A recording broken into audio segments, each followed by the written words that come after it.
De Laurentiis presents Stephen King's Maximum Overdrive. Happy October and happy Halloween season, friends and ghouls. It's Logan Myers back here for Cinephellas.com.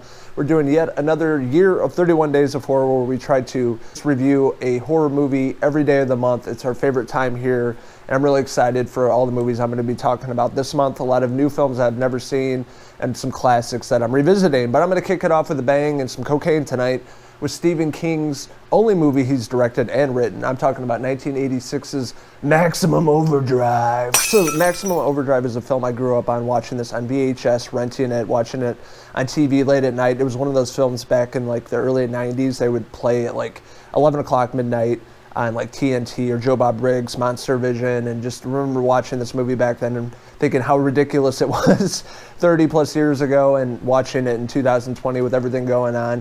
So I want to talk about this film and how much I really enjoy this and how much cheesiness there is to this film. And Stephen King directed this and wrote the film. Only movie he's ever directed, because if you guys have seen Maximum Overdrive, he probably didn't want to make any more movies because he was coked out of his mind. And you could tell with this film, it's all over the place and ridiculous. And if you've ever done cocaine, this is what it feels like watching Maximum Overdrive. My name is Stephen King. I've written several motion pictures, but I want to tell you about a movie called Maximum Overdrive, which is the first one I've directed. Wow. What in the dickens is going on around here? A lot of people have directed Stephen King novels and stories, and I finally decided if you want something done right, you ought to do it yourself. Basically, the setup of the film, we have a comet passing Earth, and it awakens all these machines, lawnmowers, pop machine. You have semis, cars come into life and killing people. This lady goes through the windshield of her car. You can obviously tell it's a dummy. A lot of practical effects, but just people getting massacred, and this young kid sees all this happening. He's on a baseball team, and his coach goes to get some like pop. Sorry, the Midwesterners would call it pop, or other people call it soda. But he's going to get pop for the whole team, the baseball team, and the cans start coming out and like hitting him, and he's like a big mark, and I think he ends up dying. And the way they go about the beginning of the film is just really fun, and it really sets up the whole atmosphere and tone they're going for, which is not really believable, but you're going to have a good time either way. So we're introduced to the heartthrob himself back in the 80s. He was part of the Brat Pack, and this heartthrob doesn't need any introduction. He was a big deal back in the 80s, especially for John Hughes films. One of my favorite actors growing up because of Mighty Ducks. But I'm talking about Emilio Estevez, a young Emilio. He plays Bill Robinson. He's like a cook at this truck stop. There's all these people showing up at the truck stop and noticing all these weird things start happening with the machines coming to life. When it comes down to the effects of the film, they're top-notch, ridiculous 80s, over-the-top, like explosions. The explosions in this movie are just like non-stop from the first to the third act. There's this like semi following some people, and it veers off to the side of the road, and the explosion just starts before it actually hits anything. A lot of semis and crashes and just big explosions, and you can tell that Stephen King was like, do it again, just like coked out of his mind. And that's why I absolutely love this movie. And in terms of the practical effects, obviously it didn't have a lot of visual effects, CGI back in the day, back in the 80s for a movie like this, a horror film. So there's a lot of practical effects of people getting ran over by semis. You can tell they're like dummies, but it's like all bloody.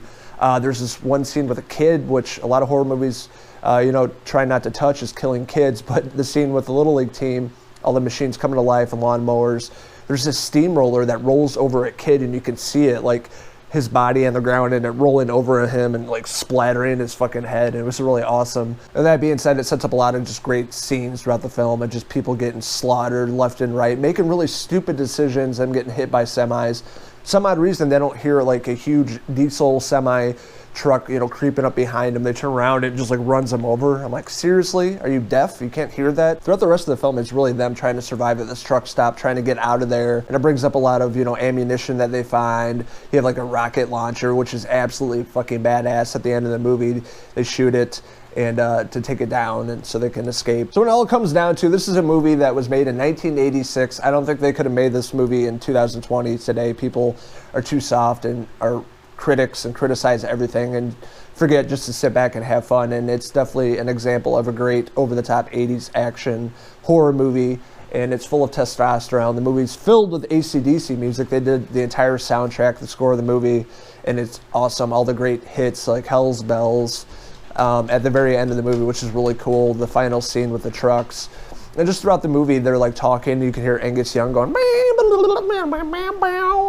and AC/DC being one of the biggest and best rock bands of all time from Australia. And Maximum Overdrive is over-the-top action and cocaine-fueled horror movie that really is one of the better films of the 1980s, 1986. I wish Stephen King would have directed more films, but I understand why he probably got sober after this movie, getting off the old powder and getting his head straight. But Pat Hingle and Emilio Estevez are definitely the standouts, and it was cool seeing Emilio Estevez like a horror action movie and being the badass and shooting a rocket launchers. I almost forgot to bring up Yeardley Smith is in this movie, the voice of Lisa Simpson. She really has that high-pitched, nasally, like youthful voice, and she's really great in this movie, and she really goes over the top because she's married. She just got married to this guy, and they're trapped and trying to survive against all these semis, and that's not really a good way to kick off your marriage, but it's really great seeing her character in the movie, and I thought she had some really good, funny, comedic scenes in the film as well. Definitely a very cool premise, good acting. I love the practical effects in this movie, all the explosions, the music by AC/DC, and overall just a really great, fun film that you can watch during the Halloween season. So I'm going to give Stephen King's Maximum Overdrive a 3 out of 5 machine hairpieces. So if you guys have seen Maximum Overdrive, what do you like about it? What don't you like about it? What do you guys think of that ending? Let us know in the comments below, and don't forget to hit subscribe. This is Logan Myers signing out with all those wild semis. Until the next movie review on 31 Days of Horror. Cheers!